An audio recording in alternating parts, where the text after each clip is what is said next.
Israel की तरफ से गाजा पट्टी पर बमबारी का आज 13वां दिन है।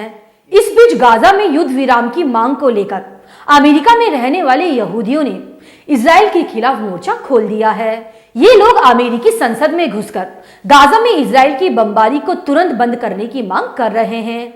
वहीं दूसरी तरफ गाजा हॉस्पिटल पर हमले से गुस्साए ईरान ने बड़ा ऐलान करते हुए कहा है कि गाजा पर हमले के साथ इजराइल के अंत की शुरुआत हो चुकी है। फलस्तीनियों की खून का एक एक कतरा इजराइल को बर्बादी की तरफ ले जाएगा। दोनों खबरें मैं आपको विस्तार से बताऊंगी। कल गाजा के अस्पताल पर हुए हमले के बाद ओआईसी की आपातकालीन बैठक की अपडेट हमारी सहयोगी अमित अवस्थी ने आप तक पहुंचा दी थी। नमस्कार, मैं कविता उनियाल, आप देख रहे हैं मीडिया टुडे टीवी।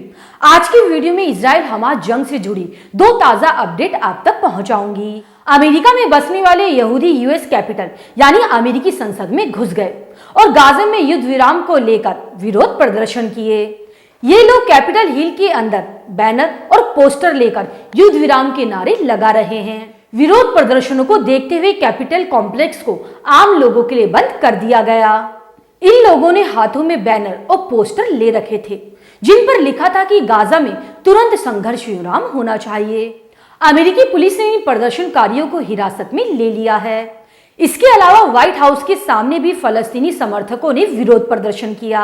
इसके साथ ही फलस्तीनी मूल की अमेरिकी सांसद रसीदा तलेब ने बाइडेन को अड़े हाथों लेते हुए कहा कि उनकी सरकार इजराइल का समर्थन कर फलस्तीनियों के नरसंहार की फंडिंग कर रही है। रसीदा तलेब ने हमास इजराइल के बीच चल रही जंग को तुरंत रोकने की मांग की। इस दौरान उन्होंने गाजा पर अस्पताल में हुए हमले के लिए इजराइल को जिम्मेदार ठहराया। अपने भाषण के दौरान रशीदा मंच पर ही भावुक हो गई और रोने लगी। अब बढ़ते हैं दूसरी खबर की तरफ। गाजा में अस्पताल पर हुए हमले के बाद ईरान की राजधानी तेहरान में हजारों लोग इकट्ठा हुए और फलस्तीनियों के साथ एकजुटता दिखाने के लिए रैलियां निकाली। इस दौरान ईरान के राष्ट्रपति इब्राहिम रईसी ने कहा कि अस्पताल पर हमले के साथ इजराइल के अंत की शुरुआत हो गई है। फलस्तीनियों का एक एक कतरा खून इजराइल को उसकी बर्बादी की तरफ ले जाएगा।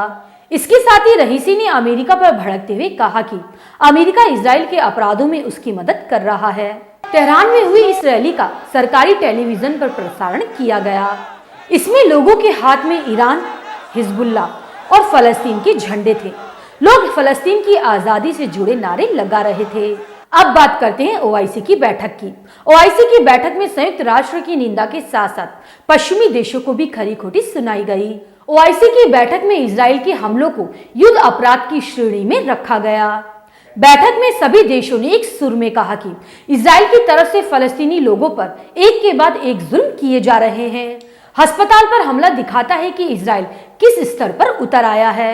ओआईसी ने अपने बयान में उन देशों को भी खरी खोटी सुनाई जो इजराइल के समर्थन में हैं। ओआईसी की तरफ से जारी एक बयान में कहा गया कि दुनिया भर के कई देश इजराइल की तरफ दोहरा रवैया अपनाते हुए उसे छूट दे रहे हैं और कवर कर रहे हैं। ओआईसी ने युद्ध रोकने में विफल होने के लिए संयुक्त राष्ट्र सुरक्षा परिषद की भी निंदा की।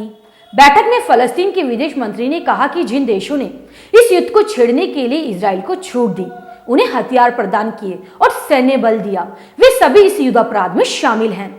आपकी इस न्यूज पर क्या राय है, मुझे कमेंट करके जरूर बताइएगा। अब मैं आपको जल्द ही अगली अपडेट के साथ मिलूंगी। शुक्रिया।